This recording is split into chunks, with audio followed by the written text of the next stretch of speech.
তো আর শোনা হয় না। পথিক কাঁদিতে কাঁদিতে ফিরে এসে গোসাইকে বলছে, গো আমাকে এভাবে ঠগালে? কই সাগর তীরে তো কোনো পরশ জন্মালো না কেন? যে দেখলাম যে পাথরগুলো সুন্দর, ওই পাথরগুলোতে ঘষা দিলাম, কিন্তু সোনা তো হলো না। বৈষ্ণব বলল, রে পথি, তুই পাথরের বিচার করতে গেছিস? পাথরের বিচার করিস না, গিয়ে দেখ সব পাথরগুলোতে ঘষা দে, যার ঘষাতে লোহা সোনা হবে সেটাই আসল পরশ পাথর। পথিকের মনে জেগেছে অহংকার। কি জেগেছিল? যে কিছুগুলো আসলো কুজো পাথর, বাঁকা, কুজো, বাঁকা, লম্বা, টেরা। তাই মনে করেছে এরা কি আর পরশ হবে না? তাহলে ভালো ভালো যেগুলো সেগুলো পরশ। ফিরে এসে যখন বৈষ্ণবকে বললেন, বৈষ্ণব বলল, পাথরের বিচার করিস না, যাকে পাবি তাতেই ঘষা দিবি, যার ঘষা দিলে লোহা সোনা হবে সেটাই পরশ। পথিগমনে ছুটে গিয়ে কুজোটারা বাঁকা নয়, সব পাথরগুলোতে ঘষা দিতে আরম্ভ করলেন। সব পাথরগুলোতে ঘষতে আরম্ভ করলেন, যার ঘষাতে লোহা সোনা হবে। ওই কুজোটারা বাঁকা পাথরগুলো আসলে পরশ। ঠিক তেমন বৈষ্ণবের বাজারে কে বা বৈষ্ণব, কে বা অবৈষ্ণব, কে যে ভক্ত, কে বা অভক্ত, আমরা চিনব কি করে? মহাজন বলল, তুমি ভক্তির বিচার করতে যাইও না, তুমি যাকে পাবে তার চরণে গিয়ে তোমার দেহটা এত সমর্পণ করে দাও। তুমি যাকে পাবে তার চরণে তোমার এই দেহটাই অর্পণ করো, যার চরণের গুণে তোমার দিব্য জ্ঞানের উদয় হবে। তিনি তো আসল বৈষ্ণব, যার চরণের গুণে তোমার মান অভিমান দূরে যাবে।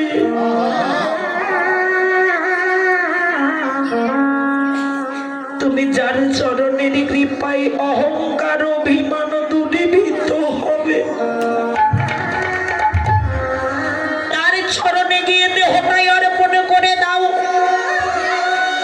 মান অভিমান ভুলে গিয়ে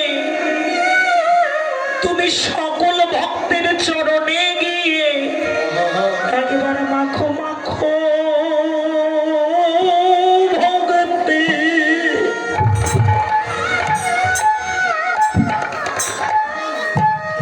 তোমরা চরণে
বল হরি বল।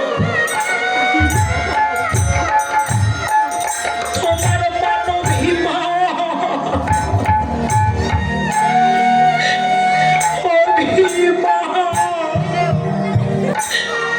থাকিবে না রে।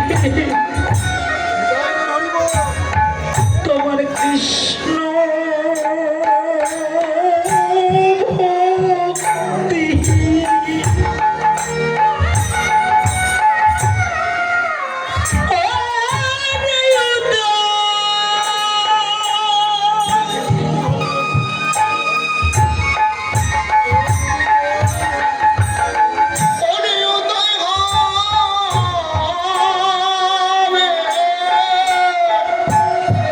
ওরে মানো ভীমা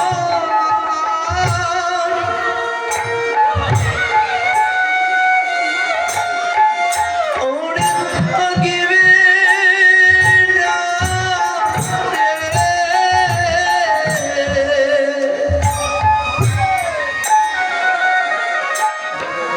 তোমার কৃষ্ণ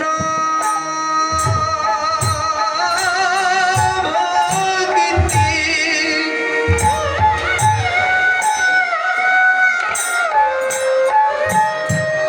ওরে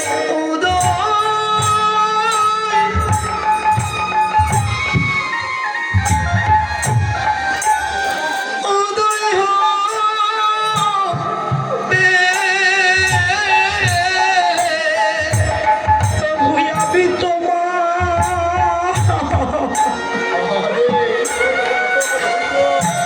আমি আজি হতে খোলা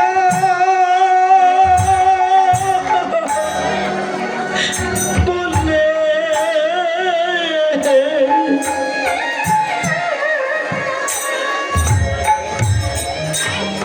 তোমার ওই চরণ ছাড়া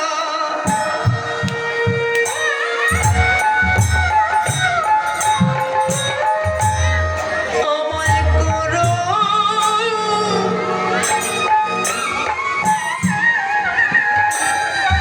আমায় করো না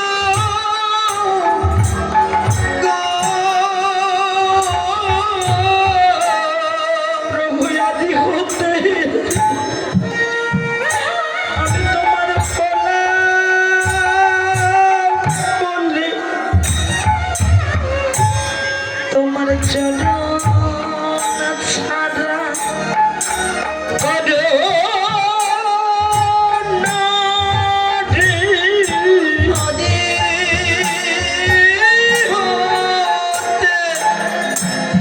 তোমার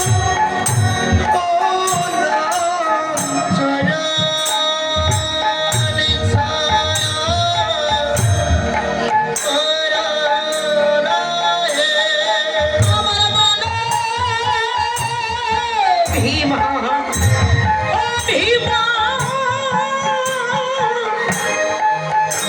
দূরে যাবে যেদিন কৃষ্ণ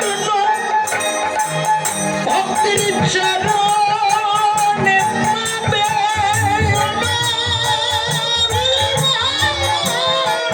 দূরে যাবে কৃষ্ণ ভুলে অঙ্গে পাবো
ওই ভবনাস্তি বিষ্ণুর স্বরূপ জানেন, তিনি তো পরম বৈষ্ণব। ভাগবতে সিদ্ধান্ত দিলেন বৈষ্ণব কারা? যাহার বদন দর্শন করিবা মাত্র আপনায় আপনি হইতে আসে কৃষ্ণ না। জগতে তারা হলো বৈষ্ণবদের মধ্যে প্রধান। হরিবল হরিবল। জগতে চেয়ে দেখো, কিছু কিছু মানুষকে দূরে লক্ষ্য করলে হিংসায় রাগে চলে যায়, তাই না? রাগে চলে যাই না, কিন্তু কিছু কিছু ব্যক্তি যখন সামনে আসে সবকিছু ভুলে গিয়ে তার সামনে দাঁড়াইয়ে বলে হরে কৃষ্ণ, বলা হয় না? কিছু কিছু মানুষের প্রশংসা করা হয়, কিছু কিছু মানুষের নিন্দা গাওয়া। তাহলে যাকে দেখে তুমি হরে কৃষ্ণ জয় রাধে সম্বোধন জানালে, কে জানালো? তুমি জানিয়েছো না, তুমি ন। তুমি কে? তুমি তো বলার মতো কেউ ন, তিনি বলিয়েছে।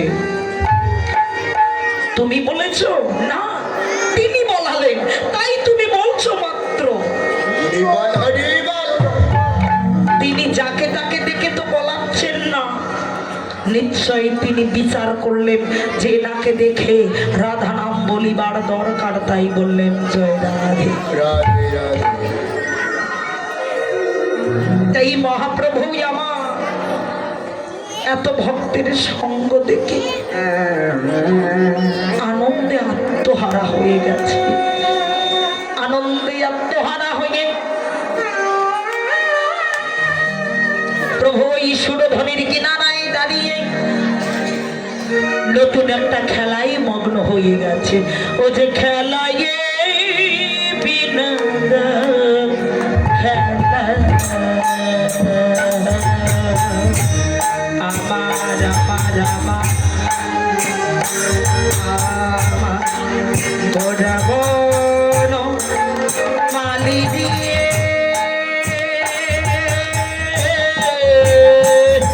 আর খেলায় বিনোদ খেলা খেলা।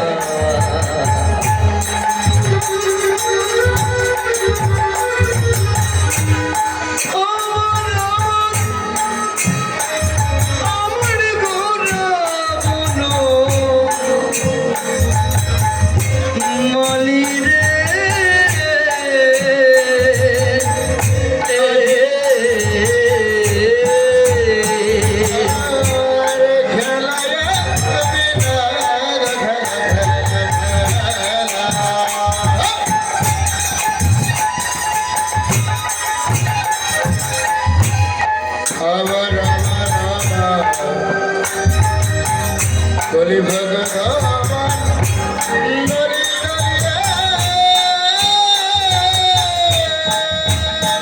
আজ বলি নবী হার করি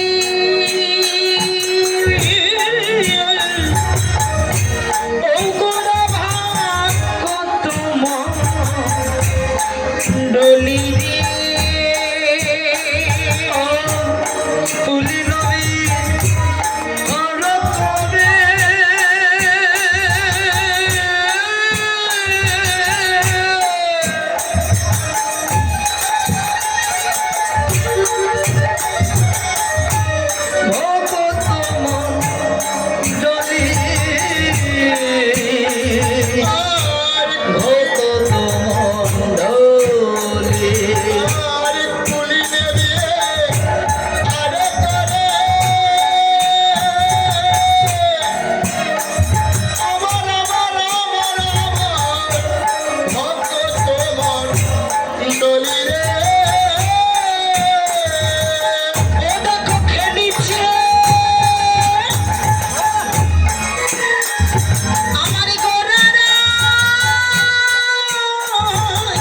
ও দেখো খেলেছে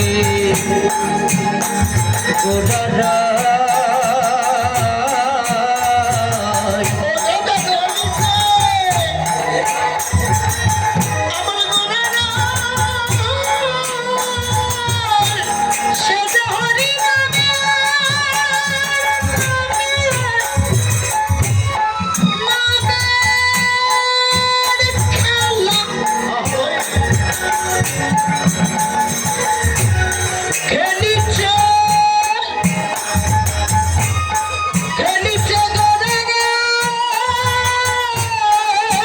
পুলিশের মদন হয়ে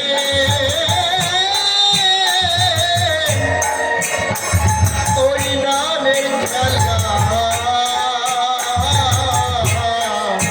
ও দেখো খেলেছে গোরারা সাথে মতন হরি হরি নামে নামের খেলা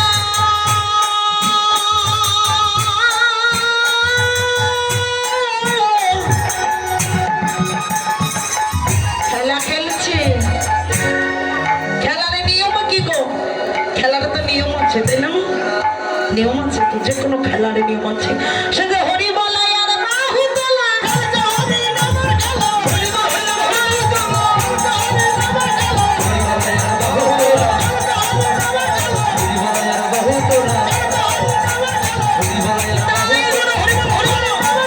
বলাই আর বাহু তোলা হরি বলাই আর বাহু তোলা ও দেখো খেলিছে গোদারা আর পুরি নবী হাত করে ভগত মন্ডলী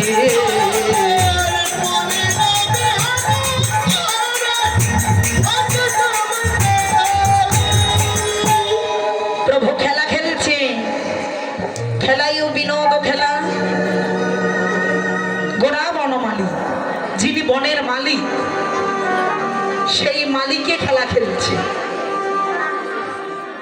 পুলিন ও বিহার করে ভগত মন্ডলী খেলায়ও বিনোদ খেলা গোড়া বন মালী মালিকারা মা যিনি ফুল বিক্রি করে তাই না কি তাদেরকে তো মালি বলি মালিলে প্রত্যেক দিনে ফুল দেয় ফুলের একটা বাগান আছে বাগানের তিনি মালি বাড়ির তিনি মালি অফিসের তিনি মালি তাহলে মালিক তিনি বলাচ্ছেন কি বলাচ্ছেন খেলাচ্ছেন কি খেলা বিনোদ খেলা বিনোদ বিনোদ শব্দের অর্থ হলো নতুন